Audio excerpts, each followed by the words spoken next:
আল্লাহ তাআলা তিনটা জিনিসের যেমনি আদেশ করেছেন অনুরূপভাবে তিনটা বিষয় তিনি বারণ করেছেন, নিষেধ করেছেন, ওগুলোর কাছেও যাওয়া যাবে। রাব্বুল আলামিন বলেন ওয়ায়ানহা আনিল ফাহশাই ওয়াল মুনকারি ওয়াল বাগি। আমি যেমনি তিনটি বিষয় আদেশ করলাম অনুরূপভাবে তিনটি বিষয়ে বারণ করলাম, নিষেধ করলাম। আমার এক নাম্বার নিষেধাজ্ঞা হলো অশ্লীলতার প্রতি। ফাহশা ওয়ায়ানহা আনিল ফাহশা, আল্লাহ তাআলা অশ্লীলতাকে নিষেধ করেছেন। কোন জিনিসকে? সবাই বলুন কোন জিনিসকে? যত ধরনের, যত টাইপের, যত ক্যাটাগরির অশ্লীলতা হতে পারে সব অশ্লীলতাকে হারাম করেছেন কে? ফাহশা মানে কি? কথায়, কাজে, আচরণে, কমেন্ট, ফেসবুকের কমেন্টসে যত ধরনের নোংরামো আছে, যত ধরনের অশ্লীলতা আছে, এটাকে আরবিতে বলে ফাহশা।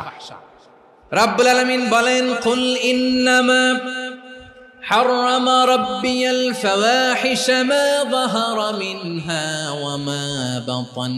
ও নবী আপনি বলে দেন আমার রব প্রকাশ্য অপ্রকাশ্য, স্পষ্ট কিংবা অস্পষ্ট, দৃশ্যমান কিংবা অদৃশ্যমান সব অশ্লীলতাকে হারাম করেছেন। সব ধরনের অশ্লীলতা হারাম। আল্লাহ তাআলা আমাদেরকে অশ্লীলতা থেকে বাঁচান। এবার বলেন আমাদের সমাজে অশ্লীলতা আছে না নাই? অশ্লীলতা নানা ভাবে, নানা নামে, নানা মোড়কে আমাদের সমাজে আছে না নাই? সংস্কৃতির নামে, ফ্যাশনের নামে, বিনোদনের নামে, উপন্যাসের নামে, কনসার্টের নামে অশ্লীলতা আছে না নাই? আপনি দেখেছেন কনসার্টগুলোর অবস্থা? আমাদের তরুণ তরুণীরা, আমাদের যুবক যুবতীরা, আমাদের জেনজিরা কি অবস্থা ওইখানে? কনসার্টের নামে অশ্লীলতা আছে না নাই? ছেলে মেয়ে একে অপরকে জড়ায় ধরতেছে, একে অপরকে চুমু খাচ্ছে প্রকাশ্যে, দিবালোকে, গণমানুষের সামনে। আল্লাহ তাআলা এই অশ্লীলতা থেকে আমাদেরকে বেঁচে থাকতে বলেছেন। রূপালী জগতের নামে অশ্লীলতা আছে না নাই? এই টার্মটা আপনারা জানেন না? রূপালী জগৎ কি জগৎ? আসলে কি রূপালী জগৎ না অন্ধকার জগৎ? আমার বোনেরা আপনাদেরকে যে কি বলে তারা বুঝায়, রূপালী জগৎ শুনেই আপনি ভরকে যাবেন না। রূপালী জগতে যে নারী যত বেশি উলঙ্গ সে নাকি তত বেশি সাহসী। জানেন? বলে এটা একটা সাহসী নারী, খুব সাহসী পদক্ষেপ তার। যত বেশি শরীর থেকে কাপড় নামাতে পারবে, যত বেশি বস্ত্রহীন হয়ে নিজেকে প্রেজেন্ট করতে পারবে, সে নাকি তত বেশি সাহসী। আমার চট্টলার ভাইয়েরা, শয়তানের প্রথমে এজেন্ডা ছিল বনি আদমকে বস্ত্রহীন করা। সে আদম এবং হাওয়া আলাইহিস সালামকে নিষিদ্ধ গাছের ফল খাইয়ে তাদেরকে বস্ত্রহীন করেছে। এই জামিনেও সে আমাদেরকে বস্ত্রহীন করতে চাইবে। এই রূপালী জগতের নামে তারা এটা করে। আমার প্রিয় বোনেরা, আপনি জানেন না আপনার দাম কত? ওরা আপনাদেরকে বিজ্ঞাপনের সস্তা পণ্য বানাতে চায়। ওরা আপনাদেরকে ওদের ভোগের লিপসার টুলস বানাতে চায়। ওরা আপনাদেরকে দিয়ে ওদের খায়েশ পূরণ করতে চায়। এটা আপনাদের জন্য মোটেও ডিগনিটি নয়, এটা আপনাদের জন্য সম্মান নয়।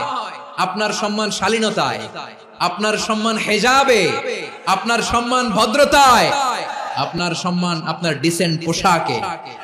পোশাক বলে দেয় এই নারীটা ভদ্র না অভদ্র। পোশাক বলে দেয় এই মেয়েটা কোন ঘরের মেয়ে। আপনি জানেন না? আপনারা সস্তা পণ্য বানায়, ভোগের পণ্য, বিলবোর্ডে আপনাকে উলঙ্গ করে উপস্থাপন করে। এই অশ্লীলতার সাথে ইসলামের কোন সম্পর্ক? এজন্য আল্লাহ বলেন আমি অশ্লীলতাকে হারাম করেছি। অশ্লীলতাকে হারাম করার প্রথম কারণ হলো এর মাধ্যমে মানবতাকে অপমানিত করা হয়। কারণ মানুষের সম্মান মানুষের পোশাকে। মানুষ যখন পোশাকহীন হয়ে যায়, বস্ত্রহীন হয়ে যায়, তার সম্মান কমে যায়। ঠিক কিনা? অশ্লীলতাকে হারাম করার প্রথম কারণ হচ্ছে মানুষ মানুষকে অপমান করে। একটা নারী, সে তো সম্মানিত। নারী যে কত সম্মানিত, নারীর এটা বুঝেই নাই। বিশ্বনবী বলেন আদ-দুনিয়া কুল্লুহা মাতা ওয়া খায়রু মাতা'আদ দুনিয়া আল মারআতুস সালিহা। আমার বোনেরা, 5টা প্যান্ডেলে আপনারা এলইডিতে আমার আলোচনা শুনছেন, আমি জানি। আপনাদের এই গর্ভ যে কত দামি আপনি জানেন না।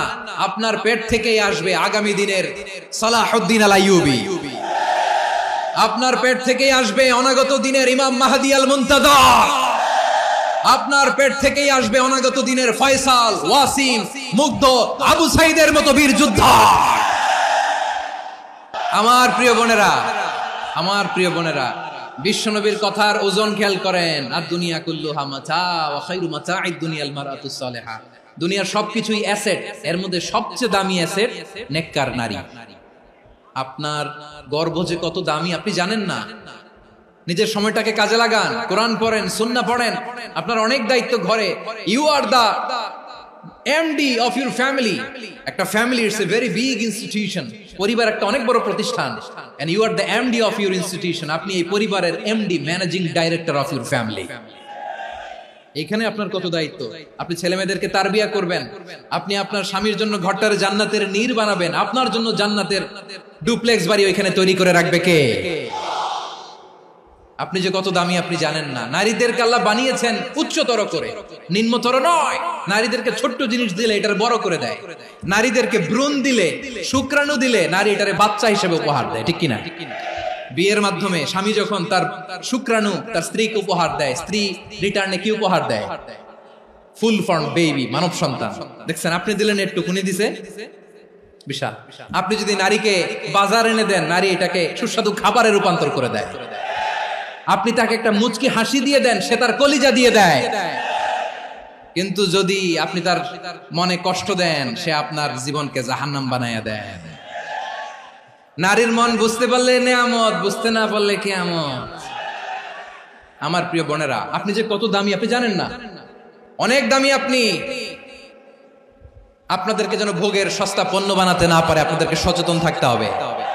তাহলে কেন আল্লাহ তাআলা এই ফাহশা অশ্লীলতাকে হারাম করলেন? 1 নাম্বার, এতে হিউম্যান ডিগনিটি কমে। 2 নাম্বার, এতে মানুষের অধিকার নষ্ট হয়। আপনি বিয়ে করেছেন, এরে পরকিয়া করেন, ওর সাথে এরকম আছে না নাই? স্ত্রীর অধিকার নষ্ট করেছেন। আপনি বিবাহ সম্পর্কে আবদ্ধ হয়েছেন তার সাথে, আপনি পরকিয়া করেন ওই ছেলের সাথে, আপনি আপনার হাজবেন্ডের সাথে বিট্রে করেছেন। এজন্য আল্লাহ অশ্লীলতাকে হারাম করেছেন। অশ্লীলতাকে হারাম করার আরেকটা কারণ হচ্ছে আল্লাহ তাআলা এই হিউম্যান জেনারেশনকে এটাকে প্রিজার্ভ করতে চায়। হিফজুন নাসল, এটা মাকাসিদুশ শরিয়ার অনেক গুরুত্বপূর্ণ একটা মাকাসিদ, অনেক গুরুত্বপূর্ণ। আপনার নাসল, আপনার জেনারেশনকে সংরক্ষণ করা। এই যে আসতেছে ফেব্রুয়ারি, কত ফেব্রুয়ারি জানো? এটা কি বিশ্ব ভালোবাসা দিবস? হ্যাঁ, কি দিবস? এই বিশ্ব ভালোবাসা দিবসের সাথে মুসলমানদের কোনো সম্পর্ক নাই। আমার প্রিয় ভাইরা, এই যে আপনি অবৈধ সম্পর্কে জড়ালেন, কেন আল্লাহ অশ্লীলতাকে হারাম করেছে? দেখেন, বলতেছিলাম যে এটা আপনার নাসল, আপনার জেনারেশন, আপনার লিনিয়েজ, আপনার বংশকে প্রিজার্ভ করা। কে কার বাবা, কে কার মা, বাবা মা জানা, প্রজন্মকে প্রিজার্ভ করা, এটা ইসলাম ওয়াজিব করে দিয়েছে। এই যে অবৈধ সম্পর্কের কারণে, বিশ্ব বেহায়া দিবসের কারণে, এগুলোর আউটকাম, আউটপুট হিসেবে মাঝে মাঝে এই ঢাকা মেডিকেলের ডাস্টবিনে নবজাতকের বাচ্চার কান্নার আওয়াজ শুনতে পাওয়া যায়। চট্টগ্রাম মেডিকেলের ডাস্টবিনে নবজাতকের কান্না শুনতে পাওয়া যায়।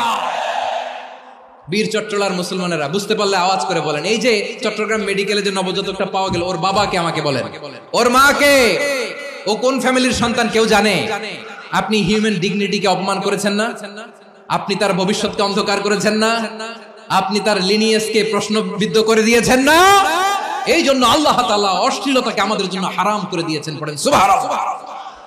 এজন্য রাব্বুল আলামিন বলেন, কুল ইন্নামা হারামা রাব্বিয়াল ফাওয়াহিশা মা যাহারা মিনহা ওয়া মা বাতান। প্রকাশ্য অপ্রকাশ্য সব অশ্লীলতাকে হারাম ঘোষণা করে দিয়েছে কে? আবার দুনিয়ার বুকে যারা অশ্লীলতার প্রসার করে তাদের জন্য শাস্তি মজুদ রেখেছে কে? রাব্বুল আলামিন বলেন, ইন্নাল্লাযীনা ইউহিব্বুনা আন তাশিআল ফাহিশাতু ফিল্লাযীনা আমানু লাহুম আযাবুন আলীমুন ফিদ দুনিয়া ওয়াল আখিরাতি ওয়াল্লাহু ইয়ালামু ওয়া আনতুম লা তা'লামুন। নিশ্চয়ই যারা বিশ্বাসীদের মাঝে অশ্লীলতার প্রচার প্রসার করতে চায় তাদের জন্য আমি মর্মন্তুদ শাস্তি প্রস্তুত করে রেখেছি, দুনিয়াতেও রেখেছি, আখিরাতেও রেখেছি। ঘোষণাটা কার? যারাই নাটকের নামে, সিনেমার নামে, রূপালী জগতের নামে, মুভির নামে, ওটিটি প্ল্যাটফর্মের নামে আমার সমাজে অশ্লীলতা ছড়াতে চায় তাদের জন্য কঠিন মর্মন্তুদ শাস্তি মজুদ রেখে দিয়েছে কে? ও আমার বোনেরা, এখনো আপনি জাগবেন না? এখনো আপনার চিন্তার দুয়ারে এখনো নাড়া পড়ে নাই? ওরা আপনাকে উলঙ্গ বানাতে চায়, ওরা আপনাকে আইটেম গার্ল বানাতে চায়। এজন্য ইসলাম অশ্লীলতাকে হারাম করেছে। হারাম। ইসলাম বলেছে যোজন যোজন দূরে থাকো, ওরা বলে না কাছে আসো, কাছে আসার গল্প, ক্লোজ আপ ওয়ান, কাছে আসার গল্প আছে না নাই? তাহলে অশ্লীলতার সাথে আমাদের কোনো সম্পর্ক? সবাই বলতে পারেননি, আওয়াজ করে বলুন, অশ্লীলতার সাথে আমাদের কোনো সম্পর্ক? আমরা এই সমস্ত ক্লোজ আপ ওয়ান, কাছে আসার গল্পের প্রোগ্রামে যাব? আমরা কোন ধরনের অশ্লীল কন্টেন্ট সোশ্যাল মিডিয়ায়, টিভিতে দেখব? কি যুগ যে আমরা কাটাচ্ছি আপনি কল্পনা করতে পারবেন না। পর্ন ইন্ডাস্ট্রি, নারী পুরুষের বস্ত্রহীন যুগল দৃশ্য, এটাকে দিয়ে ওরা কোটি ডলারের ইন্ডাস্ট্রি বানিয়েছে। পুরো মানব ইতিহাসে এরকম জঘন্য সময় মানব ইতিহাস পার করে না। পর্ন এটা ইন্ডাস্ট্রি হয়ে গেছে। আমাদের এই যুবকগুলো, জেনজিগুলো, ওদের চরিত্র বাঁচাবে কি করে? কেমন করে হেফাজত করবে ওদের এই মূল্যবান চরিত্র? আমার প্রিয় ভাইরা, এই অশ্লীলতার দ্য লেটেস্ট ভার্সন হচ্ছে LGBTQ, শরীফ থেকে শরীফা। শুনছেন আপনারা? দেখতে পুরুষ, আসলেই পুরুষ, সুস্থ একজন পুরুষ, 4 সন্তানের বাবা, বলে আমি মনে মনে নারী। দেখতে নারী, সুস্থ নারী, আসলেই সে দিব্যি একজন নারী, বলে আমি মনে মনে পুরুষ। সবচেয়ে ভয়ঙ্কর অশ্লীলতার সবচাইতে লেটেস্ট ভার্সন হচ্ছে এই ট্রান্সজেন্ডারিজম। সুস্থ পুরুষ তার বায়োলজিক্যাল গ্রোথকে হরমোন দিয়ে স্টপ করে দিয়ে সে সার্জারি করে নারী হতে চায়। সুস্থ নারী পুরুষ হতে চায়। পুরুষ পুরুষের প্রতি সেক্সুয়ালি আকর্ষণ বোধ করে। এটা লূত আলাইহিস সালামের কওমের মধ্যে ছিল। এটাকে আল্লাহ কোরআনে ফাহিশা বলেছেন। وَلُوطًا إِذْ قَالَ لِقَوْمِهِ أَتَأْتُونَ الْفَاحِشَةَ مَا سَبَقَكُمْ بِهَا مِنْ أَحَدٍ مِنَ الْعَالَمِينَ। লূত আলাইহিস সালাম বললেন, তোমরা কি এমন এক অশ্লীল কার্যক্রমে ডুব দিলে নাকি যেটা গোটা বিশ্বের কেউ কখনো করে নাই, তোমরাই প্রথম করেছো? পড়েন নাউযুবিল্লাহ।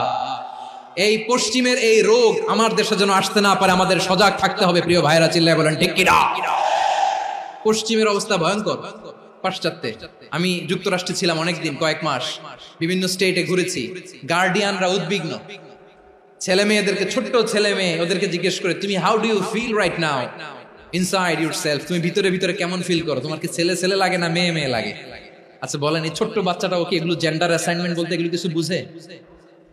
এইভাবে মিসগাইড করা হচ্ছে। কৌতূহল বশত ছোট্ট ছেলে যদি বলে আমার তো মেয়ে মেয়ে লাগে, তখন বলে যে না তুমি মেয়ে, ছেলে না। মা বাবা বাধা দিলে ওকে আলাদা গভর্নমেন্ট হাউসে নিয়ে যায়। ভয়ঙ্করতম অবস্থা।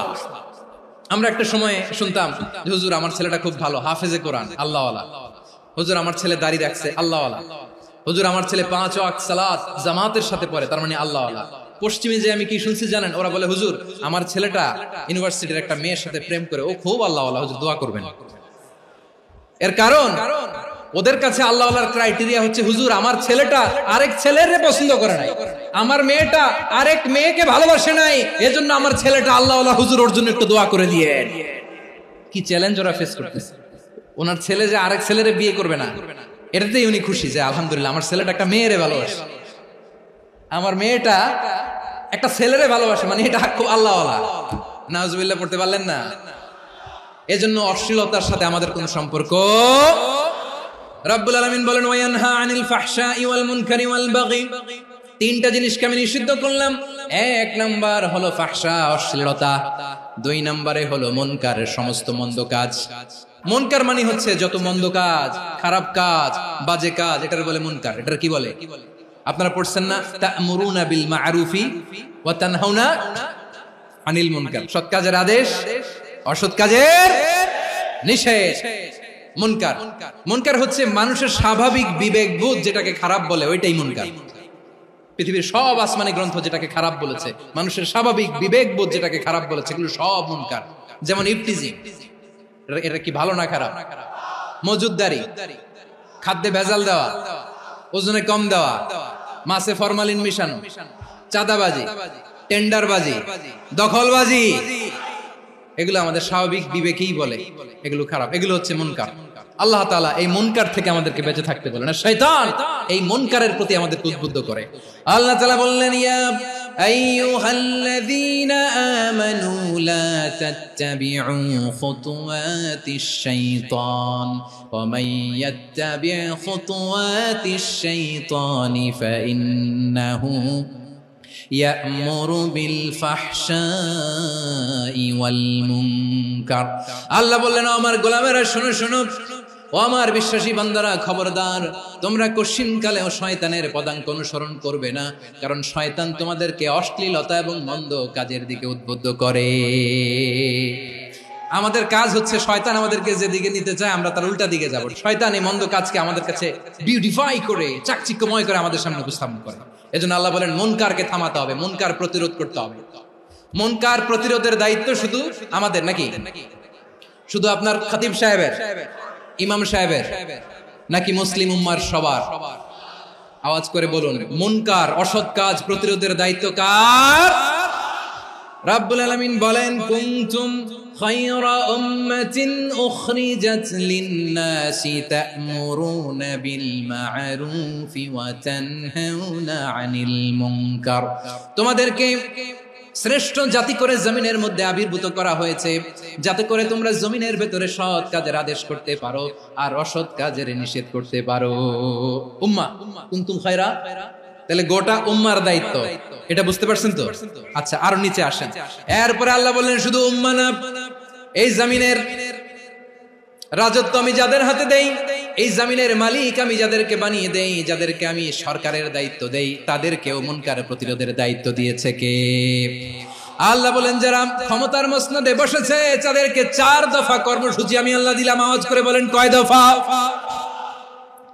আল্লাহ বলেন, আল্লাযীনা ইম্মাক্কান্নাহুম ফিল আরদি আকামুস সালাতা ওয়া আতাউজ যাকাতা ওয়া আমারু বিল মা'রুফি ওয়া নাহাউ আনিল মুনকার ওয়ালিল্লাহি আকিবাতুল উমুর। যারা এই জমিনের উত্তরাধিকার হয়েছে তারা 4 দফা কর্মসূচি নিয়ে সামনে আগাবা।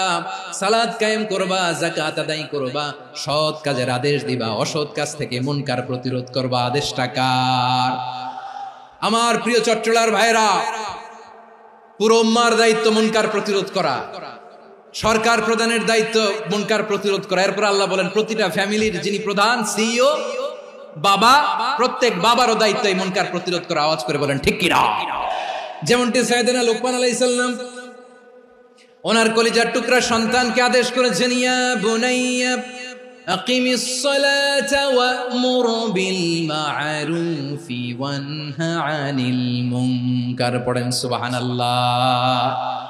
বাবা ছেলেকে সবক দিচ্ছে, লুকমান আলাইহিস সালাম ছেলেকে বলতেছে, ওরে আমার কলিজার টুকরা সন্তান, ওরে আমার বাছা, নামাজ কায়েম করবা, সৎ কাজের আদেশ দিবা, আর মুনকার প্রতিরোধ করবা, অসৎ কাজ, সমাজ থেকে খারাপ কাজকে ঝেঁটে বিদায় করে দিবা। তাহলে দেখেন, আমি স্টেপ বাই স্টেপ নামলাম। পুরা উম্মার দায়িত্ব, জমিনের উত্তরাধিকারী আল্লাহ যাদেরকে বানিয়েছেন সরকার, তাদের দায়িত্ব, প্রতিটি ফ্যামিলির প্রধানের দায়িত্ব। এরপরে বিশ্বনবী বলেন, সচেতন প্রতিটি মুসলিমের দায়িত্ব সমাজ থেকে মুনকারকে উৎখাত করা।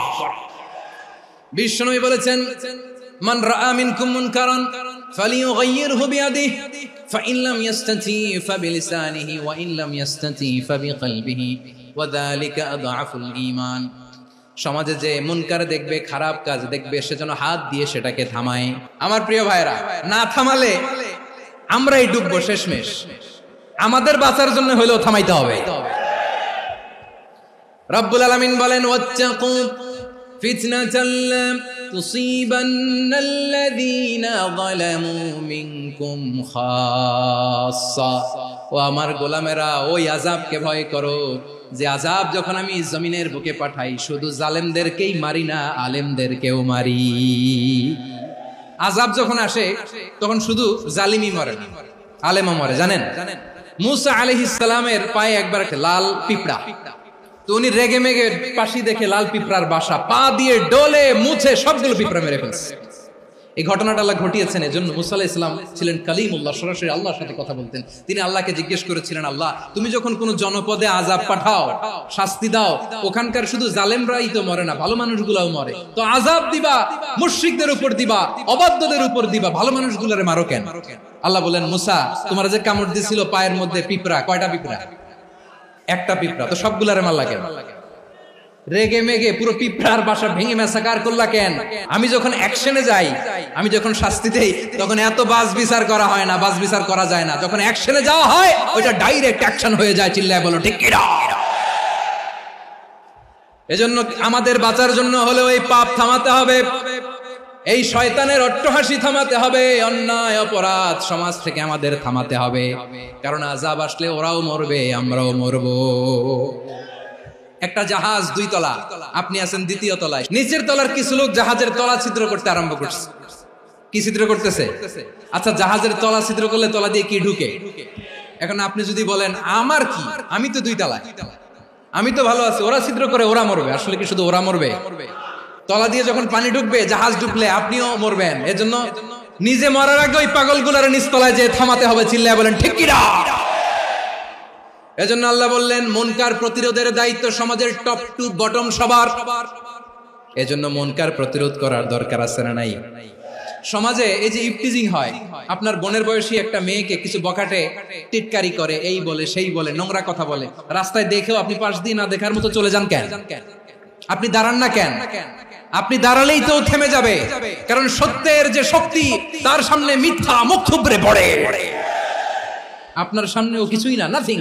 আপনি দাঁড়ান, ওকে প্রশ্ন করেন যে আমার বোনকে তুমি ডিস্টার্ব করো কেন? আপনাকে দেখে আরো 5 জন দাঁড়াবে, 5 জনকে দেখে আরো 10 জন দাঁড়াবে। আমাদের নীরবতা আর আমাদের নিশ্চুপ থাকাই জালিমদেরকে আরো শক্তিশালী জালিম বানিয়েছে। এজন্য মুনকার প্রতিরোধের দায়িত্ব আমাদের সবার। টেন্ডারবাজি, চাঁদাবাজি, দুর্নীতি, অপরাধ, দখলদারিত্ব, মজুদদারি, এগুলো সবকিছু একসাথে প্রতিরোধ করতে হবে। ঠিক কিনা বলেন? একটা মানবিক সমাজ যদি চাই, প্রতিরোধ করতে হবে। প্রিয় ভাইয়েরা, আল্লাহর শপথ নিয়ে বলি, এই নাসিহাত গুলো সবার জন্য, সব দলের জন্য, সব মতের মানুষের জন্য।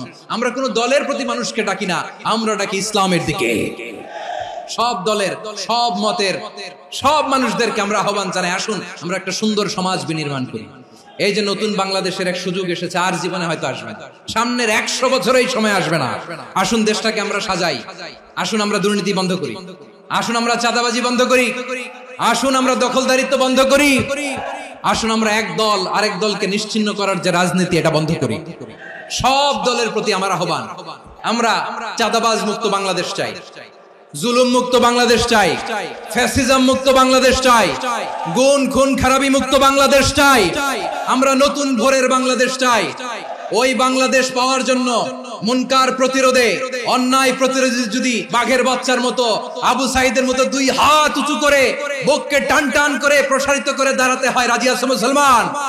রাব্বুল আলামিন বলেন, ওয়ায়ানহা আনিল ফাহশাই ওয়াল মুনকারি ওয়াল বাগি ইয়াইদুকুম লাআল্লাকুম তাযাক্কারুন। আল্লাহ বললেন, আমি অশ্লীলতাকে নিষেধ করি, আমি সব ধরনের মন্দ কাজকে নিষিদ্ধ করি, সব শেষে আমি সীমা লঙ্ঘনকে তোমাদের জন্য নিষিদ্ধ করি।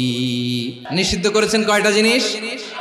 1 নম্বরে অশ্লীলতা, 2 নম্বরে মুনকার তথা সব মন্দ কাজ, 3 নম্বরে আল বাগি, সীমা লঙ্ঘন, ক্রসিং দ্য লিমিট। সীমা লঙ্ঘন করা ভালো না। We all should know our limits. চিল্লায় বলেন ঠিক কিনা? একই আয়াতে আল্লাহ বললেন, কুল ইন্নামা হাররামা রাব্বিয়াল ফাওয়াহিশা মা যাহারা মিনহা ওয়া মা বাতানা ওয়াল ইসমা ওয়াল বাগিয়া বিগাইরিল হক। অন্যায় ভাবে যে অবাধ্য হয়, যে সীমা লঙ্ঘন করে, তাদেরকেও আমি এটা হারাম করে দিলাম। সীমা লঙ্ঘন করা হারাম। আল্লাহ বারবার বারবার আমাদেরকে ওয়ার্নিং দেয়। যখন আমরা থামি না, তখন আল্লাহ ধরে, আর যখন ধরে তখন ছাড়ে না। ধরে ধরে ধরে না, ধরলে আল্লাহ।